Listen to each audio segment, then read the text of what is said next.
ബോബി ചെമ്മണ്ണൂരിന് ആശ്വാസം. നടിയുടെ പരാതിയിലെടുത്ത കേസിലെ തുടർ നടപടികൾക്ക് സ്റ്റേ. വിചാരണ കോടതിയിലെ നടപടികളാണ് ഹൈക്കോടതി സ്റ്റേ ചെയ്തത്. പ്രശ്നം ഒത്തുതീർപ്പായെന്ന് നടി ഹൈക്കോടതിയെ അറിയിച്ചു. വിവരങ്ങളുമായി സാലി മുഹമ്മദാണ് കൊച്ചിയിൽ നിന്ന് ചേർന്നത്. സാലി, ഒരു സമയത്ത് വലിയ വിവാദമായ ചർച്ച ചെയ്യപ്പെട്ട ഒരു കേസാണ്. എന്തായാലും ഇപ്പോൾ ബോബി ചെമ്മണ്ണൂരിന് ആശ്വാസം. എന്താണ് വിവരങ്ങൾ? ബോബി ചെമ്മണ്ണൂരിന്റെ ഒരു ഹർജിയാണ് ഹൈക്കോടതി ഇന്ന് പരിഗണിച്ചത്. ആ കേസ് തന്നെ FIR തന്നെ കോഷ് ചെയ്യണം എന്നതായിരുന്നു ഹർജിയിലെ ആവശ്യം.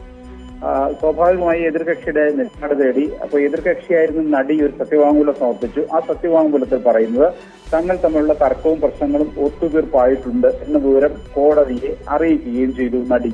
ആ സാഹചര്യത്തിലാണ് കേസിൽ ഇപ്പോൾ ഒരു സ്റ്റേ വന്നിരിക്കുന്നത്. പൂർണ്ണമായി കോഷ് ചെയ്യുന്നതിന് മുമ്പ് വാദം കേൾക്കേണ്ടതുണ്ട്. ഏതായാലും വിചാരണ കോടതിയിലെ നടപടികളെല്ലാം ഹൈക്കോടതി ഇപ്പോൾ സ്റ്റേ ചെയ്തിട്ടുണ്ട്. ഇനി തുടർ നടപടികൾക്കെല്ലാം സ്റ്റേ ഉണ്ട്. നേരത്തെ സൂചിപ്പിച്ചതുപോലെ തന്നെ ഒരു ജ്വല്ലറി ഉദ്ഘാടന ചടങ്ങിനിടെ അധിക്ഷേപകരമായ പരാമർശങ്ങൾ നടത്തി മോശമായി പെരുമാറി എന്ന് ചൂണ്ടിക്കാണിച്ച് ഈ നടി എറണാകുളം സെൻട്രൽ പോലീസ് സ്റ്റേഷൻ നൽകിയ ഒരു പരാതിയാണ് ഇതിന്റെയൊക്കെ തുടക്കം. തുടർന്ന് ബോബി ചെമ്മണ്ണൂരിൽ അറസ്റ്റിലാവുകയും BNS IT ആക്ട് ഉൾപ്പെടെയുള്ള വകുപ്പുകൾ പ്രകാരം കേസെടുക്കുകയും അറസ്റ്റിലാവുകയും ജുഡീഷ്യൽ കസ്റ്റഡിയിൽ കഴിയുകയും ചെയ്തു. പിന്നീട് ഹൈക്കോടതിയാണ് ജാമ്യം നൽകിയത്. വലിയ വിവാദമായ ഒരു കേസാണ്. എന്നാൽ പിന്നീട് ബോബി ചെമ്മണ്ണൂർ ഈ കേസിൽ പരസ്യമായി ക്ഷമ ചോദിക്കുന്നു എന്ന് പ്രഖ്യാപിച്ചിരുന്നു. മാപ്പപേക്ഷ അംഗീകരിച്ചതായി നടിയും പരസ്യമായി പ്രതികരിച്ചിരുന്നു.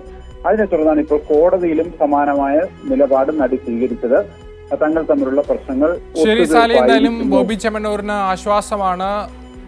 നടിയുടെ പരാതിയിലെടുത്ത കേസിൽ എന്തായാലും ഹൈക്കോടതിയിൽ നിന്ന് ആശ്വാസപരമായിട്ടുള്ള ഒരു വിധിയാണ് ഉണ്ടായിരിക്കുന്നത്. ബോബി ചെമ്മണ്ണൂരിന് ആശ്വാസം. വിവരങ്ങളാണ് സാലി മുഹമ്മദ് നൽകിയത്.